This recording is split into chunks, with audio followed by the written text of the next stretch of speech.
بسم الله الرحمن الرحيم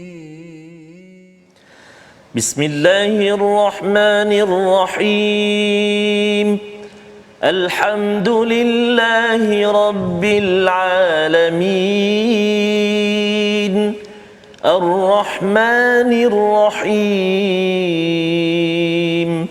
مالك يوم الدين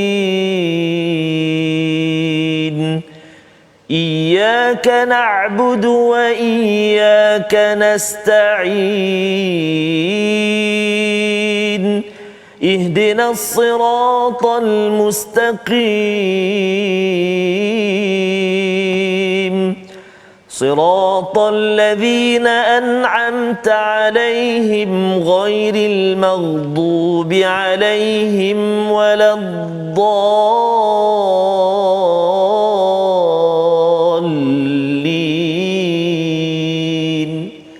آمين صدق الله العظيم.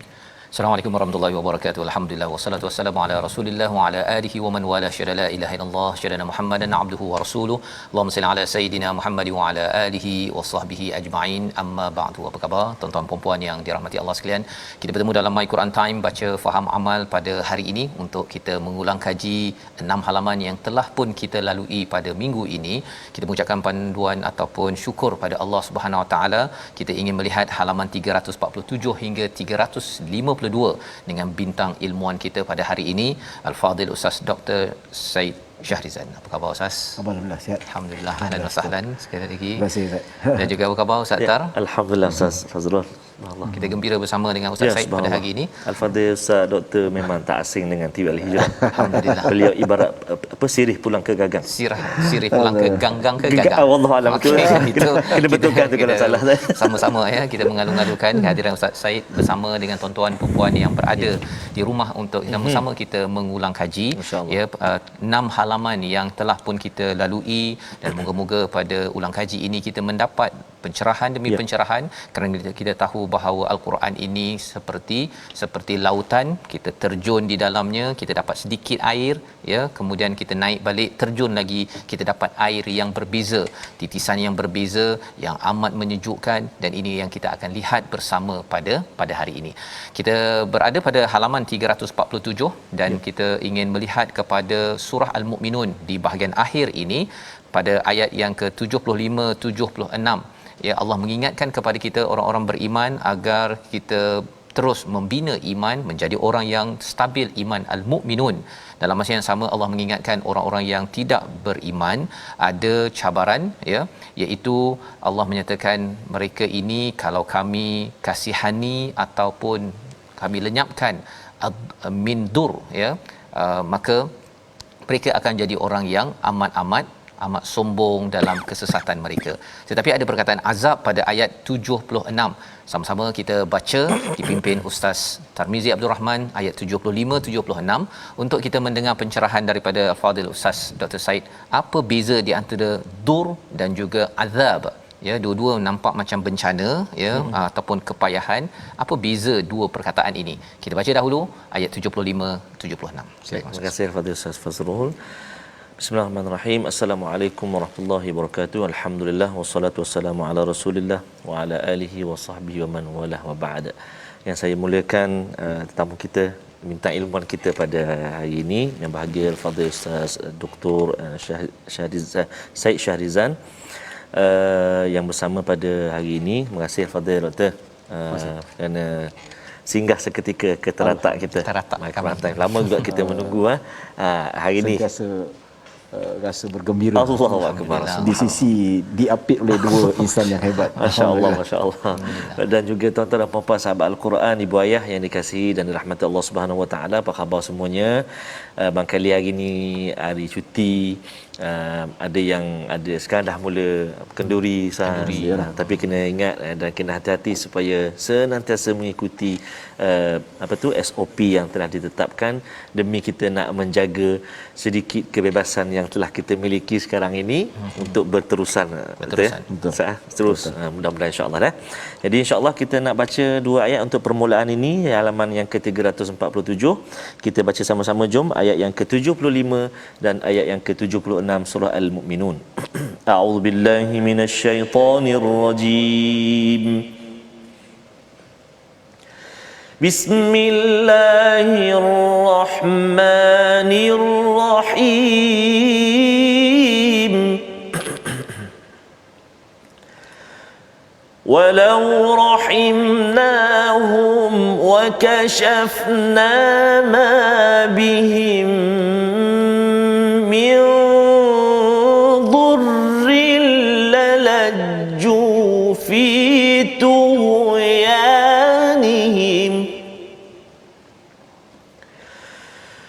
وكشفنا ما بهم من ضر للجوا في طغيانهم يعمهون ولقد أخذناهم بالعذاب فما استكانوا لربهم وما يتضرعون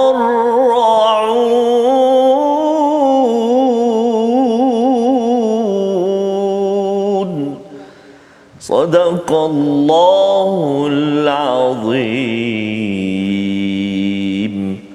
Surah Al-Azim ayat 75-76, sekiranya kami kasihani dan kami lenyapkan malapetaka yang menimpa mereka, pasti mereka akan terus-menerus terumbang-ambing dalam kesesatan mereka. Dan sesungguhnya kami telah menimpakan siksaan kepada mereka, al-azab famastakanu, tetapi mereka tidak mahu tunduk kepada Tuhannya dan juga tidak merendahkan diri. Jadi pada ayat yang ke-75 Allah memberitahu kalau dikasihani dan dilenyapkan dur min dur, mereka akan jadi ya'mahun, ya, tetap dalam keadaan terumbang-ambing, bingung dalam kesesatan. Tetapi lepas itu apa kesannya? Akhadnahum bil azab. Kalau boleh Ustaz mencerahkan pada ayat 75-76 apa beza dur dan juga azab pada dua ayat berbeza ini, Ustaz, silakan. Bismillahirrahmanirrahim. Assalamualaikum warahmatullahi wabarakatuh. Alhamdulillah wassalatu wassalamu ala Rasulillah wa ala alihi wa sahbihi wa man walah wa man tabi'ahum ila yaumil qiyamah. Amma ba'd. Berbahagia Ustaz Fazrul, Ustaz Tarmizi, terima kasih kepada pihak penganjur. Kita berbalik kepada ayat 75 yang Allah sebutkan, ya, walau rahimnahum wa kashafna ma bihim min dhurrin. Maksudnya seandainya kami bagi chance lah pada orang yang kufur pada Allah, engkar ajaran nabi-nabi mereka, ya, kalau kami ni belas kasihan, kita lepaskan dia tanpa memberi apa-apa kemudaratan. Dhur di sini kemudaratan. Ya. Yang kedua, walaqad akhadnahum bil azab. Ya, maksudnya kami menimpakan siksaan.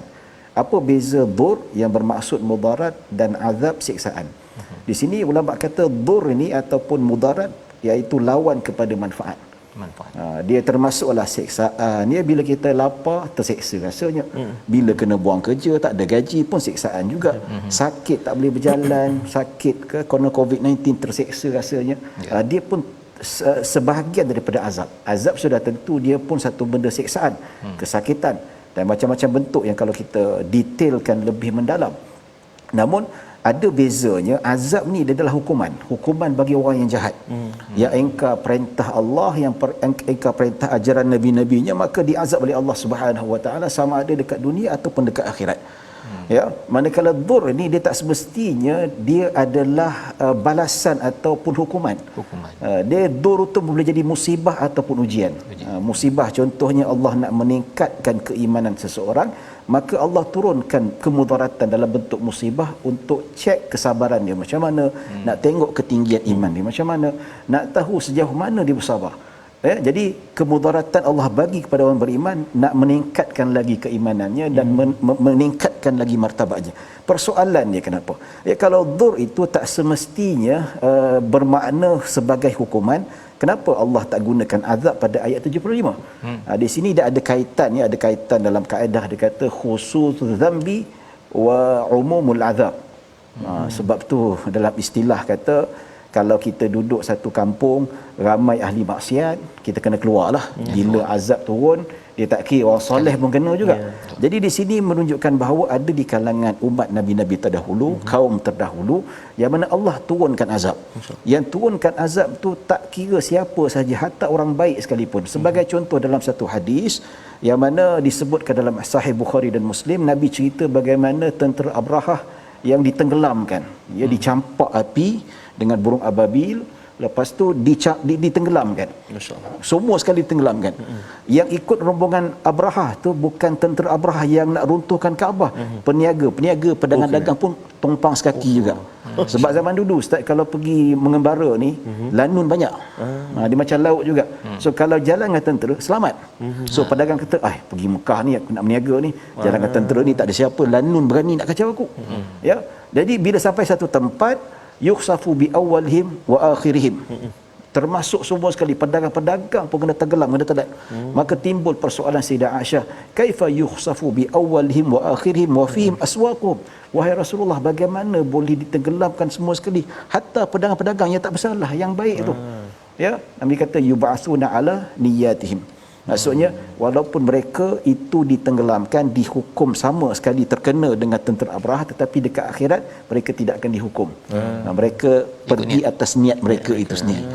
Jadi ayat yang ke-76 itu adalah hukuman. Allah sebut azab, hukuman untuk orang yang mengingkari perintah Allah Subhanahu Wa Taala, yang terus dengan terumbang-ambing jalan kesesatan dan tidak mahu terus beriman pada Allah Subhanahu Wa Taala. Jadi itu beza yang boleh kita katakan. Wallahu a'lam. Dan mungkin tambahan Ustaz, yang bila ada ayat 76 itu famastakanu li rabbihim wama yatadarrun, bila di azab itu famastakanu itu maksudnya apakah mereka ini tak tunduk selepas diazab, ataupun pasal mereka ni tak tunduk sebelum diazab itu maka azab dapat. Ya, jadi ayat ni cerita mereka tidak mahu tunduk ketika dekat dunia. Kalau tapi dalam Al-Quran ketika di akhirat mereka nampak azab yang begitu dahsyat, mereka tunduk. Ya, walau tara idzil mujrimuna nakisu ru'usihim 'inda rabbihim rabbana absarna wa sami'na farji'na na'mal salihan. Orang buat maksiat bila dekat akhirat nampak neraka, mereka di hadapan Allah nakisu ru'usihim, mereka tunduk. Menunjukkan semua orang yang mengingkari perintah Allah dekat dunia tu dia tunduk, akur dan takut pada Allah, tetapi dekat dunia sombong, angkat hidung di hadapan Allah. Menolak hukum Allah, menolak agama Allah Subhanahu Wa Taala dan macam-macam lagi. Jadi kalau dalam konteks kita sekarang COVID-19 kan, dia ni dur ke azab sebenarnya untuk kita nak mengaplikasikan kefahaman yang ada ini agar dia tepatlah kan. Kita Allah turunkan ini, dia adakah dur, maksudnya ramai orang meninggal sakit dengan COVID-19 ataupun ada yang selamat kan. Tetapi kalau dia azab, adakah ia macam mana Ustaz melihat perkara tu? Bagi saya dur, kemudaratan, dia umum. Boleh jadi azab, mungkin Allah bagi azab kepada orang yang ingkar dengan memberi penyakit COVID-19 pada dirinya, kemungkinan, tapi kita tak tahu. Kita tak boleh judge fulan bin fulan azab daripada COVID-19 daripada Allah. Tak boleh. Ya, tapi kebarangkalian mungkin ada. Tapi secara umumnya, secara adab, bila kita menziarahi keluarga yang ditimpa COVID-19, kita kata ini mudarat, Allah nak padamkan dosa, Allah nak tingkatkan keimanan. Tetapi dur secara umum, yes. Kalau azab secara khusus tak mungkin. Sebab orang baik-baik pun kena COVID-19 juga. Kalau kita kata azab, maksudnya semua yang meninggal dunia disebabkan COVID-19 adalah jahat belaka, mujrimin, tak mungkin. Jadi lagi ramai yang baik, yang tidak ada bersalah, yang tidak dikira sebagai penderhaka, tetap juga kena COVID-19, tetapi lebih kepada kemudaratan untuk meningkatkan keimanan mereka, menghapuskan dosa dan seumpamanya. Wallahu a'lam. Jadi itu perspektif yang tepat untuk kita bawakan. Kita melawat orang sakit, ya, orang mungkin COVID-19, jangan pula tuan-tuan kata ini azab ni. Kan kalau cakap begitu, ini azab itu kalau dah confirm itu hukuman kan. Tapi kita tak boleh nak menghukum, kita pun bukan qadi, kita pun tak tahu kesnya apa. Jadi kita jelas di sini dur diberikan pada semua. Pada zaman Nabi pun, Nabi Ayub pun ada dur juga, ya, sehingga kan kita dah lihat dalam surah Al-Anbiya, Nabi Ayub iznada rabbahu, beliau berdoa kepada Tuhannya ya tentang min dur ataupun ad-dur yang sampai kepada Nabi Ayub itu sendiri. Maka ini pelajaran sedikit daripada halaman 347. Kita nak bergerak kepada halaman 348 bila kita melihat kepada pelbagai cabaran ketauhidan, keimanan kepada Allah Subhanahu taala. Ada orang yang mempersoalkan tentang hari pembalasan, tentang Allah Subhanahu taala. Allah mengajarkan kepada nabi, kepada kita ayat yang ke-96, satu akhlak yang amat mulia, idfa billati hi ahsan as-sayyi'ah. Kita baca ayat 96 dan kemudian kita dapatkan pencerahan daripada Ustaz Said berkaitan dengan lepas saja ayat tersebut keluar ayat ataupun doa yang biasa kita baca, a'udzubika min hamazatis syayatin, kan. Jadi apa kaitannya, apa akhlak yang perlu kita ambil daripada Quran? Ayat 96 bersama Ustaz Tarmizi Abdul Rahman. Baik, terima kasih Fadil Ustaz Fazrul, Fadil Ustaz Dr. Said. Khususnya tuan-tuan dan puan-puan muslimin dan muslimat yang dirahmati Allah SWT sekalian. Ustaz Faz, jadi betul Ustaz Faz sebut tadi ayat doa. Boleh tak kalau anda nak panjangkan sikit? Panjang teruskan sampai ayat 98 ya. Sikit jangan panjang sangat. Lagi panjang lagi bagus, sedap bagus. Memang kita suka dengar pun khusyuk dengar. Betul. Okey, sahabat-sahabat Al-Quran, tuan-tuan dan puan-puan, betul ini selalu doa yang kita baca, kita ulang baca. Kadang-kadang kita tak perasan, rupa-rupanya dalam Al-Quran. Surah Al-Mu'minun. Ingatkan zikir ataupun wirid ke apa, inilah doa yang terdapat dalam Al-Quran. Dekat sini letaknya, iaitulah surah Al-Mu'minun, muka surat 348. Ayat doa tu ayat 97 sampai 8 yang kita nak baca ni, insya-Allah 96, 97 sampai 8 insya-Allah. Jom. A'udzubillahi minasyaitonir rajim. Idfa' billati hiya ahsanus sayyi'ah nahnu a'lamu bima yasifun wa qur rabbi a'udzu bika min hamazatis syayatin wa a'udzu bika rabbi an yahdurun.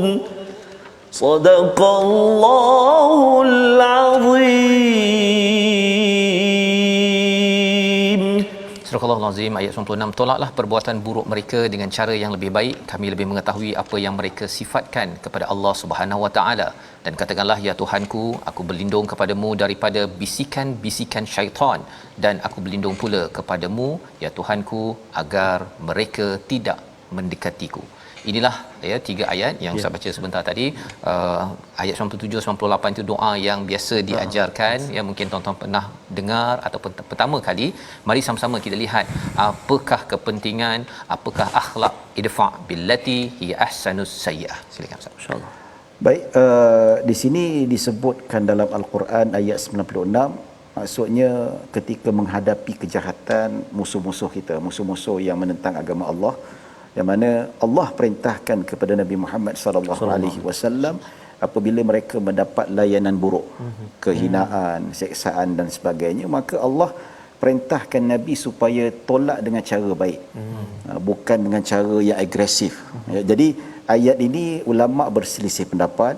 Ada kata ayat ini sudah dimansuhkan dengan ayat peperangan, dan ada pendapat yang lebih tepat tidak dimansuhkan tetapi ikut keadaan. Kalau musuh kita tu dia serang kita dengan ilmu ataupun dengan fakta ataupun dengan dari segi sudut lidah, kita balas dengan lidah, cara yang baik, lebih baik. Tapi kalau dia serang kita dengan senjata, kita pakai peranglah senjata. Ya, kekuatan yang ada tu, jadi dia bukan dimansuhkan. Tetapi pada ayat ini lebih kepada fatrah makiyah. Ulama kata maksudnya ketika itu Islam tidak ada kuasa ketenteraan, tidak ada piagam, dan tidak ada kekuasaan dari segi sudut kepimpinan dan sebagainya, maka tidak ada cara lain, itu cara yang terbaik. Sebagai contohlah, Nabi diserang, Nabi dihina, Nabi diseksa oleh para sahabat, oleh golongan Quraisy, begitu juga ada sahabat Nabi dibunuh, maka kalau bertindak dengan cara yang sama seperti mereka akan memberi kemudaratan. Menyebabkan lebih ramai yang mati sebab tak ada kekuatan. Tapi bila sudah berada di Madinah, lain pula jadinya. Perintah Allah, sebab ada kekuatan lawan dengan kekuatan. Sama jugalah apabila kita menghadapi musuh, bukan musuh lah, orang yang melayan kita cara buruk dekat internet, dekat Facebook, maki-makian dan sebagainya. Kita jangan malas dengan kemakian, kita balas dengan kebaik, dengan akhlak yang paling baik. Kami dekat pejabat mufti wilayah ni, kalau Facebook kami itu makian perkara biasa tu. Betul. Kalau baca tu macam-macam. Tengok agak-agak fatwa yang tak kena pada selera dia memang kena teruklah. Dia bantai teruk, dia habis teruk. Kita cerita pasal perniagaan yang berunsurkan riba, dia bantai balik, dia kata ini mufti dajjal dan sebagainya. Itu jadi kita balas balik macam kita balas dengan fakta lah. Kenapa tak boleh perniagaan ni berunsurkan riba, pertukaran yang melibatkan penangguhan bayaran, di situ riba Nabi kata. Dia maki, kita balas balik dengan cara fakta. Lama-lama dia senyap lah, dia tak kata apa lah. Jadi itu yang Allah kata betul lah, idfa billati hiya ahsanu sayyi'ata.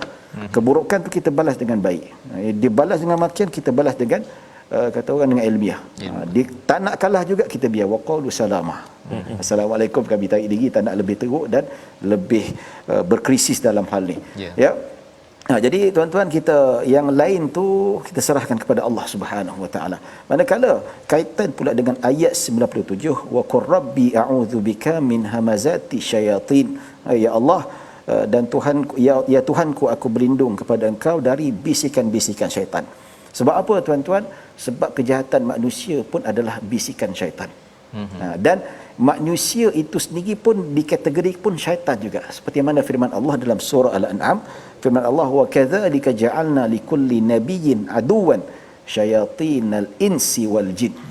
Maksudnya syaitan ni, Allah kata begitulah kami jadikan setiap nabi tu ada musuh yang terdiri daripada syaitan-syaitan manusia dan syaitan-syaitan jin. Syaitan jin tu biasanya kita tak nampak lah, keturunan iblis, jin kafir dan sebagainya. Manakala syaitan-syaitan manusia pun dia juga. Maka di sini secara umum lah, syaitan jin dan syaitan manusia, kita minta perlindungan daripada Allah segala kejahatan yang dia di samping kita cuba nak mengelakkan kejahatan itu dengan cara yang terbaik, dengan penuh berhemah, dalam masa sama kita berdoa pada Allah, minta janganlah kesusahan, kepayahan terus menimpa kita. Ini tawakal. Jangan kita duk kata tak payah tahan, doa sajalah, tapi usaha kena ada. Ayat ni mengajar kita tentang tawakal juga untuk kita mengelakkan daripada segala kemudaratan. Maksudnya di peringkat ayat 96 tu usaha, idfa, dalam masa yang sama doa. Ya betul. Yang ada package, masya-Allah. Jadi Ustaz Tar memilih dua-dua sekali tadi tu, tiga ayat tu memang terbaik. Dan tuan-tuan, kita amalkan perkara ini di rumah, di mana saja. Pasal kalau kita tak berdoa, takut nanti usaha kita tu hilang kekuatan. Akhirnya mak yang tak marah awalnya anak tu menjerit, akhirnya ini dah hilang sabar ni, rupanya syaitan sudah mendekati turun. Kita minta dijauhkan dengan doa yang kita baca sebentar tadi. Kita berehat sebentar, kembali semula dalam My Quran Time, baca faham amal insya-Allah.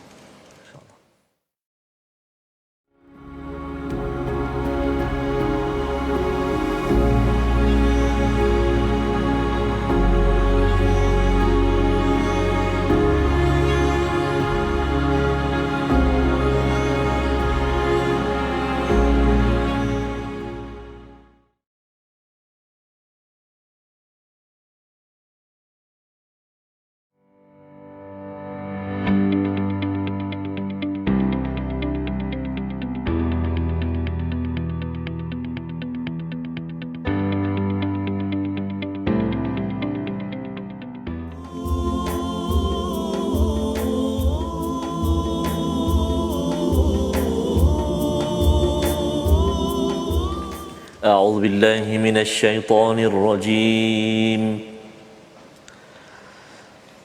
أفحسبتم أنما خلقناكم عبثا وأنكم إلينا لا ترجعون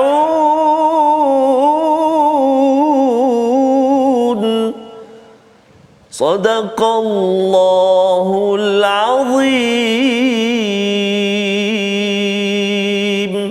Adakah kamu fikir bahawa kami menciptakan kamu main-main tanpa ada maksud dan bahawa kamu tidak akan dikembalikan kepada kami, kepada Allah Subhanahu Wa Taala. Kita kembali dalam My Quran Time baca faham amal pada hari ini untuk kita mengulang kaji beberapa halaman, dan sebentar tadi 2 halaman sudah kita lihat beberapa butir permata daripada Al-Quran amat bernilai, lebih bernilai daripada permata, bahawa sebenarnya ini adalah permata yang boleh dibawa sampai ke akhirat dengan izin Allah untuk kita sama-sama mendapat rahmat terus menerus di dunia sampai di akhirat. Pada ayat yang dibacakan sebentar tadi, ayat 115 antara ayat kesimpulan menjelaskan tentang surah Al-Mukminun. Kita berada di penghujung surah Al-Mukminun. Kita bersama dengan Fadil Ustaz Dr. Syed Syarizan pada hari ini untuk kita mendengar apakah maksud perkataan abatha dalam ayat 115 itu, dan juga kesimpulan tentang surah Al-Mukminun ini. Kalau kita selalu dengar, biasanya anak-anak kita menghafal awal surah Al-Mukminun ini di sekolah menengah, kita tahu dah apakah mesej besar yang perlu kita ambil daripada surah ini. Bersama Ustaz. Baik, bismillahirrahmanirrahim. Alhamdulillah wassalatu wassalamu ala Rasulillah wa ala alihi wasahbihi wa wala. Terima kasih Ustaz Fazrul. Ayat yang 115 ini daripada surah Al-Mukminun nak menunjukkan tentang kebesaran Allah, kekuasaan Allah. Ya, sekecil-kecil ciptaan Allah Subhanahu Wa Taala, dia ada manfaatnya. Ya, Allah Subhanahu Wa Taala mengatakan afa hasibtum annama khalaqnakum abatha. Ya, apakah kamu mengira kita ni kadang-kadang terdetik? Ya, apalah Allah jadikan debu ni. Banyak betul debu kat pejabat ni. Itu bukan main-main, ada sebab-sebab tertentu. Hatta sekarang ni kalau Allah jadikan coronavirus tu pun ada manfaatnya. Ada. Ya, lepas tu coronavirus yang dah mati tu dia ambil protein jadikan vaksin untuk protek diri kita balik. Jadi kita rasa kat situ, Allah jadikan kebaikan di sebalik virus COVID-19 tu boleh jadi vaksin pula tu. Ya, jadi subhanallah, ini kekuasaan Allah Subhanahu Wa Taala. Sekecil-kecil kejadian dekat muka bumi Allah tidak ada satu pun yang tidak berfaedah. So abasan di sini main-main suka-suka, membazir, tak ada apa-apa hikmah ataupun tak ada apa-apa faedah, ataupun sia-sia, erti kata bahasa kita lebih mudah untuk difahami lah.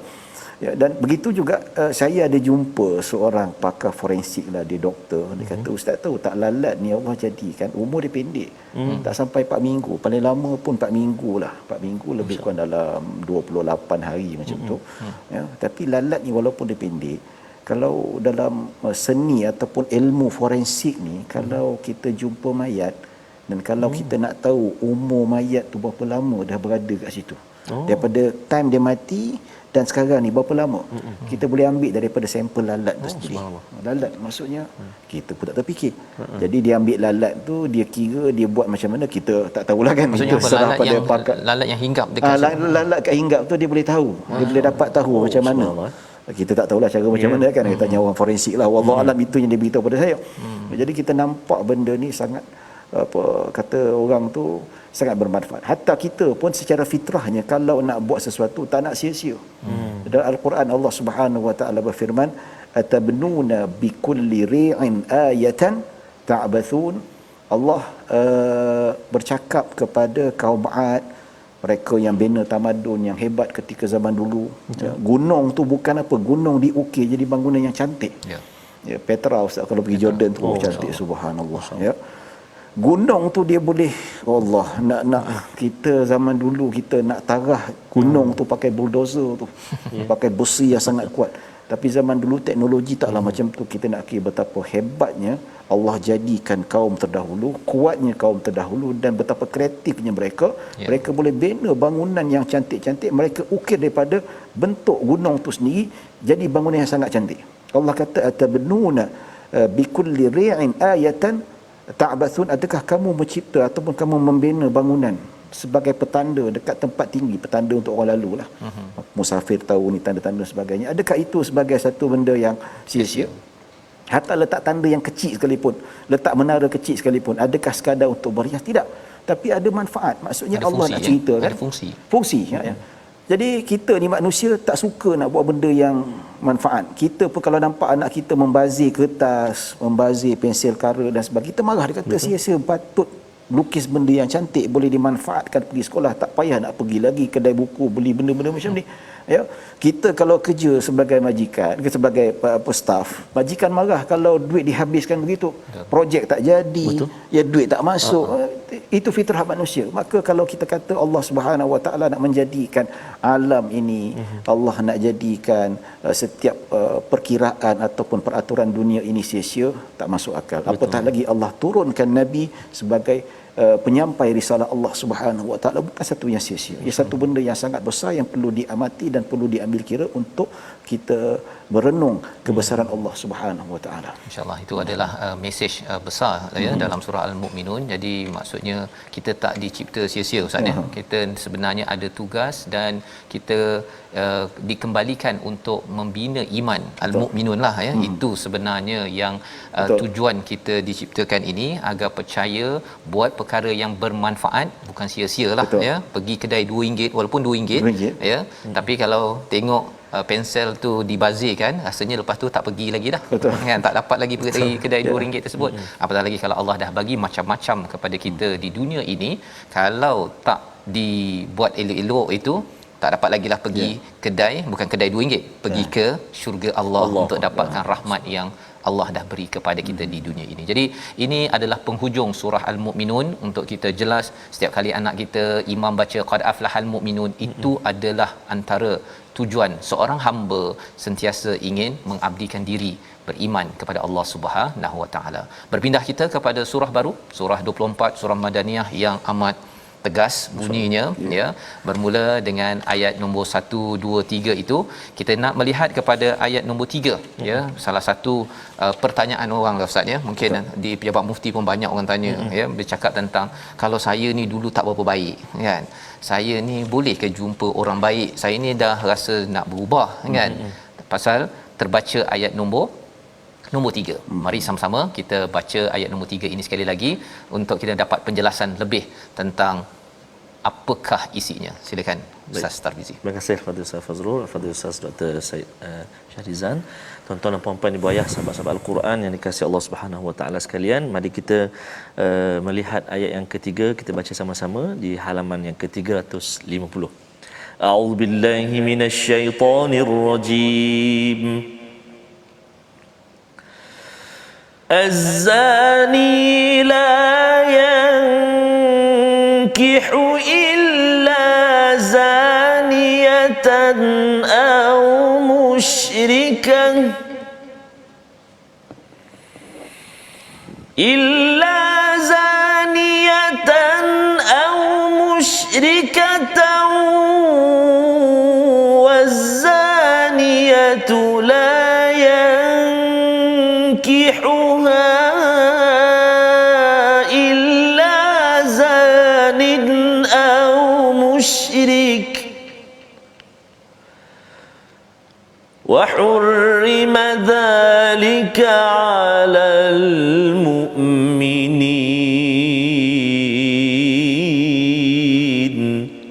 صدق الله العظيم.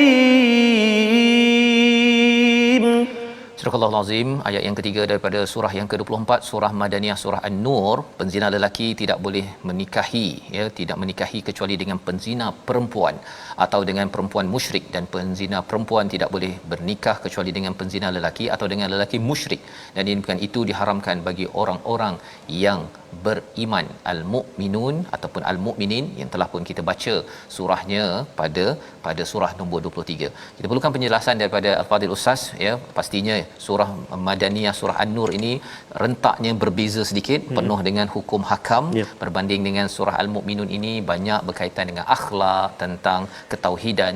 Jadi penjelasan tentang ayat nombor 3 ni, kalau ada orang tanya, dia dah tersilap dah pada masa lepas Ustaz ya. Betul ke ayat ni? Siapa yang tak betul? Memanglah ayat ni betul kan? Apa maksudnya? Sila. Baik, di sini satu perbahasan fiqh yang boleh katakan agak kompleks. Bukan kompleks, maksudnya perbincangan panjang dalam kalangan para ulama, ada khilafnya. Ya, pada zahirnya dikata orang berzina ni tak boleh berkahwin kecuali dengan penzina juga, dengan orang musyrik. Ya, persoalannya kalau ayat tu bermakna begitu, bagaimana pula kalau penzina seorang lelaki muslim dia nak kahwin dengan wanita musyrik yang tidak beriman pada Allah? Jelas haram, tak boleh. Tak boleh. Ya, wala turkihul musyrikati hatta yu'min. Allah kata jangan kamu bernikah dengan orang musyrik, wanita-wanita musyrik, sehinggalah wanita itu beriman pada Allah Subhanahu wa taala. Tapi bagaimana pula penzina tu muslim, dia tidak murtad, cuma dia berzina saja dan belum bertaubat, adakah dia kena kahwin dengan musyrik juga? Ya, jadi tuan-tuan dan puan-puan dirahmati Allah Subhanahu wa taala, ayat ini bukan bermakna kena kahwin, penzina tu kena kahwin, tapi dari segi sudut hal ini kalau ikut mazhab kita nak cerita tentang betapa buruknya kedudukan penzina ini. Tak layak untuk diduduk sama ataupun dipasang-pasangkan. Pasal apa? Orang berzina ni, kalau kita duduk dengan dia, dia boleh mencalarkan maruah kita, reputasi kita, dan boleh mempengaruhi kita, dan kedudukan dengan mereka orang berzina ni akan menyakitkan hati kita. Bagaimana kita boleh hidup dengan pasangannya kaki zina? Adakah kita redha seorang isteri suaminya kaki zina? Begitu juga sebaliknya. Jadi hal ini ulama bersepakat yang dimaksudkan yang berzina di sini penzina yang belum bertaubat. Belum bertaubat. Kalau yang belum bertaubat, ini maksudnya. Orang yang berzina tak layak kahwin dengan orang yang tidak berzina. Ya. Dan yang sudah bertaubat, taubat nasuhah dah sabit, memang jelas dia tinggalkan, ya, jenis pergi masjid, semayang, dengan my Quran time dan sebagainya. Ini tidak termasuk. Dia boleh kahwin dan tidak jatuh hukum seperti mana yang dihukumkan para ulama. Manakala dari segi sudut hukum juga ulama berselisih pendapat. Ada dua mazhab, ada kata haram daripada ayat ini. Ini mazhab Imam Ahmad, mazhab Hanbali. Ya. Manakala mazhab Syafi'i dan mazhab Hanafi dan jumhur ulama maksudnya bukan haram, kat sini makruh di sini. Berkahwin, ya, seorang lelaki ataupun perempuan yang afif, yang terjaga kemaluannya berkahwin dengan penzina, hukumnya makruh. Melainkan penzina itu bertaubat, maka hukum makruh ataupun mazhab lain mengatakan haram terhilang dekat situ. Ya. Cuma hukum berkahwin dengan orang zina ni apakah hukumnya? Adakah boleh atau tidak? Kalau mazhab kita kata boleh, tidak menjadi masalah. Ya, cuma dalam hal ini kata orang masalah ada timbul. Boleh tak jadi pak sanggup? Maksudnya kita tahu perempuan berzina dia mengandung. Jadi pak sanggup. Pak sanggup hukumnya haram. Maksud pak sanggup sini dia menikah perempuan yang dia tahu sudah mengandung, bukan nasab dia, bukan benih dia. Kemudian anak tu lain dibinkan. Itu nama pak sanggup, hukumnya haram. Ya, tapi kalau kahwin dan anak tu nanti bukan dinisbahkan kepada dirinya, nisbah kepada ibunya ataupun Abdullah, itu tak apa. Menurut mazhab Syafi'i boleh, tak ada masalah. Ya, tapi kalau mazhab lain kata tak boleh, sehinggalah wanita itu melahirkan anak baru boleh kahwin. Begitu juga dalam isu berkahwin dengan wanita ataupun lelaki yang berzina. Boleh atau tidak? Ya, ada ulama kata, Imam Ahmad kata haram, tak boleh, sehingga kalau perempuan tu tunggu 3 kali suci baru boleh kahwin. Ya, kalau mazhab Syafi'i tidak, orang berzina ni tidak boleh disamakan wanita kena cerai. Wanita kena cerai ni terhormat.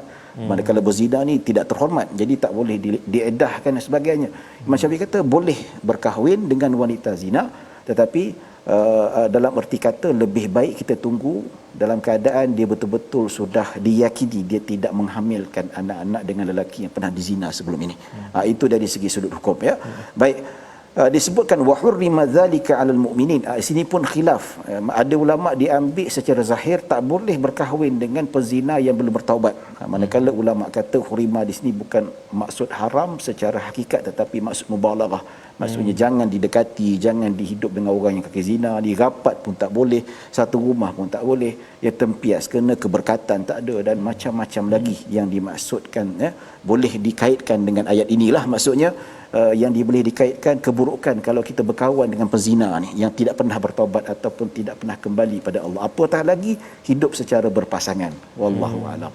Baik, terima kasih diucapkan pada Ustaz Said, ya, menjelaskan tentang hukum ini, ya, yang ada dalam surah An-Nur. Sebagaimana yang tuan-tuan tahu bahawa surah Madaniyah ini banyak hukum hakam, ya, yang perlukan pencerahan. Dan sebentar tadi ini kalau kita bercakap tentang isu sosial, Ustaz, ya, betapa pentingnya iman, betapa pentingnya menjaga akhlak sosial kita ini, dan sifat orang beriman ini. 3 ayat dalam awal surah Al-Mu'minun itu sudah menjelaskan hubungan antara lelaki wanita, hubungan sosial yang perlu dijaga, kerana itu adalah antara maqasid untuk menjaga nasab, ya, menjaga harta, pelbagai perkara banyak berkait-kait ustaz ya.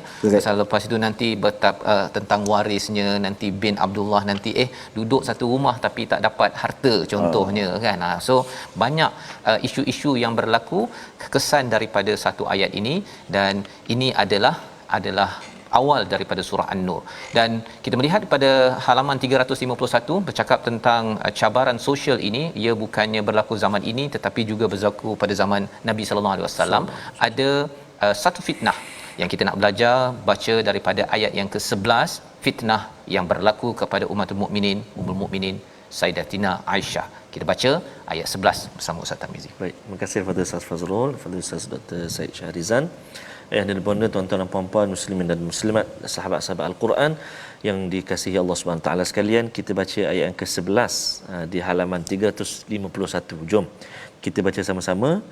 Kita cuba bacaan murattal pula insya-Allah. A'udzu billahi minasyaitonir rajim. Innal ladzina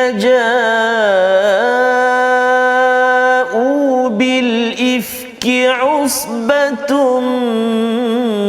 منكم لا تحسبوه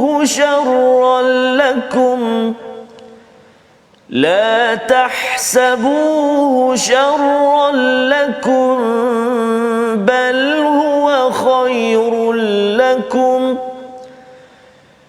لكل امرئ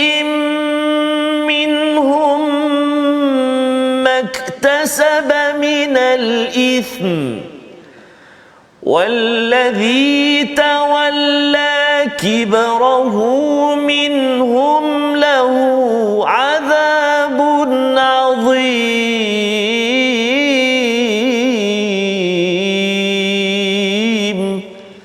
صدق الله العظيم. Sesungguhnya orang yang membawa berita bohong adalah daripada golongan kamu. Yang membawa fitnah itu al-ifk. Janganlah kamu fikir berita itu buruk bagi kamu, bahkan itu baik bagi kamu.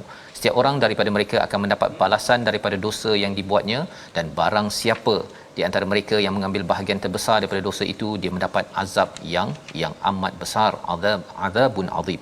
Dalam ayat ini ustaz ya, bercerita tentang apa yang berlaku pada umatul mukminin, iaitu Sayyidatina Aisyah dalam satu perjalanan, kemudian keluar daripada kafilah, kemudian rasa tertinggal rantai, pergi balik dan tertinggal, maka diikuti oleh sahabat dan difitnah oleh orang-orang ataupun golongan munafik pada waktu itu. Jadi bercakap tentang fitnah ini ustaz ya, ia bukan sekadar zaman dahulu, zaman sekarang. Apa 2-3 tips penting bila kita berdepan dengan fitnah ini ya? Sekarang kita ada social media ya, nak buat fitnah ni anytime. Nasihat daripada ustaz. Baik, terima kasih ustaz. Jadi bila kita dengar baca Ustaz Tar baca tadi, Tarmizi baca ayat ni, kita rasa berderau, darah tu, bulu roma tu naik. Kita rasa ya Allah, hai, kita ni hari-hari buka Facebook, buka Instagram, kadang-kadang cepat percaya. Saya pernah beberapa kali tu share dekat Facebook, betul, kita share terus. Ada orang tegur, ustaz ni sebagai ustaz sepatutnya tabayun dulu. Kita Allah sedar diri, astagfirullah. Nasib baik Allah hantar hamba Allah ni yang bukan ustaz tegur kita berpadam. Allah Akbar, istighfar banyak-banyaklah. Ya, rupa-rupa betul, tak betul cerita tu. Jadi kita ambil pengajaran ni, jangan terus percayalah. Kisah Sayyidah Aisyah ni dituduh oleh golongan munafik, dan termasuklah beberapa sahabat terjebak. Bukan sedikit, dia ramai sahabat Nabi yang bukan munafik, yang beriman terjebak. Tetapi mereka selepas itu bertaubatlah atas kesalahan mereka. Terjebak dengan fitnah yang kononnya Sayyidah Aisyah ada skandal dengan seorang sahabat, Safwan bin Mu'attal. Sedangkan sama sekali tidak itu fitnah dan sama sekali. Jadi kita nak tahu bagaimana kita kena faham bahawa nak percaya fitnah atau tidak, kita kena faham bahawa orang fitnah ni berat dia punya ancaman dan balasan Allah Subhanahu Wa Taala. Nabi kata la yadkhulul jannata qattat. Orang yang tabur fitnah ni, ya, termasuklah yang percaya fitnah dan sebar fitnah ni, maka tidak akan masuk syurga. Maksudnya susah nak masuk syurga.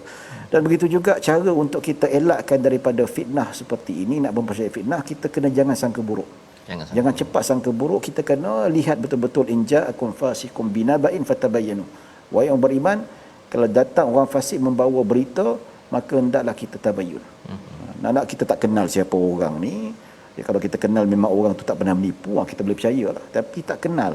Tah apatah lagi dia ni memang ada krisis penipuan dan sebagainya. Lagilah kita kena tabayyun betul-betul. Dan satu lagi Nabi SAW sebut iyyakum wadh-dhann fa inna dhanna akdzabul hadith. Nabi kata jauhi daripada sangkaan buruk. Sesungguhnya sangkaan itu adalah sedusta-dusta perkataan. Jadi bila kita nampak benda tu macam tak kena, macam ada qarinah atau petunjuk dia buat benda tak baik, tapi jangan cepat sangka buruk, kita kena sangka baik. Mungkin dia begini, mungkin dia begitu. Mungkin dia letak harga barang tu mahal, mungkin sewanya tinggi. Mungkin dia tempat tu susah nak bawa barang dan sebagainya. Banyak benda yang kita nak kena fikir. Maksudnya jangan terus kan. Jadi dan ketiga, kita kena tengok kebaikan yang pernah dia buat. Ni silap orang kita ni, dia buat kebaikan 1000, bila satu kesalahan dia buat tu lupa. Masya-Allah. Ini silap orang kita ni. Jadi ini perkara pentinglah Ustaz ya, yang kita perlu ingatkan, dan harapnya kita sebagai individu yang bersama Al-Quran Ustaz ya, kita nak bawakan dalam masyarakat kita budaya untuk jangan sokong fitnah, jangan sebar-sebarkan. Kita doa agar Allah pelihara kita daripada fitnah ini. Bersama Ustaz Tarmizi. Masya-Allah. أعوذ بالله من الشيطان الرجيم بسم الله الرحمن الرحيم الحمد لله رب العالمين والصلاة والسلام على رسول الله الأمين سيدنا محمد وعلى آله وصحبه أجمعين. Ya Allah, ya Tuhan kami, ampunkan dosa-dosa kami, ya Allah. Ampunkan dosa mak ayah kami, mak ayah mertua kami, muslimin dan muslimat bi rahmatika ya arhamar rahimin. Ya Allah, wa ya Rahman wa ya Rahim, jauhkan kami daripada fitnah ya Allah, dan juga menyebarkan perkara-perkara yang kami belum pasti ya Allah. Jauhkan masyarakat kami daripada bahaya fitnah ini ya Arhamar Rahimin. Allahumma inna na'udzubika minal barasi wal junun wal judhami wa min sayyi'il asqam. Wa sallallahu ala sayyidina Muhammadin wa ala alihi wa sahbihi wa barik wa sallim. Walhamdulillahi rabbil alamin. Amin ya rabbal alamin. Terima kasih diucapkan pada Ustaz Tarmizi. Saya mengucapkan ribuan terima kasih banyak-banyak pada Fadil Ustaz Said bersama pada hari ini. Masa kita yang terhad ini Ustaz ya, banyak, kita yakin bahawa banyak persoalan. Boleh panggil lagi, nanti jemput lagi. Kena bagi lagi. Pasti kena. Insya-Allah. Dan tuan-tuan jangan lupa untuk sama-sama terus menyokong kepada tabung gerakan Al-Quran untuk sama-sama kita sebarkan, bukan sekadar 1 jam ini sahaja, kita ingin lebarkan lagi nilai dan juga pengamalan apa yang ada dalam surah Al-Mu'minun dan juga surah An-Nur ini ke seluruh masyarakat insya-Allah. Kita bertemu lagi dalam My Quran Time pada ulangan malam ini esok, dan halaman baru pada hari esok insya-Allah. My Quran Time, baca faham amal.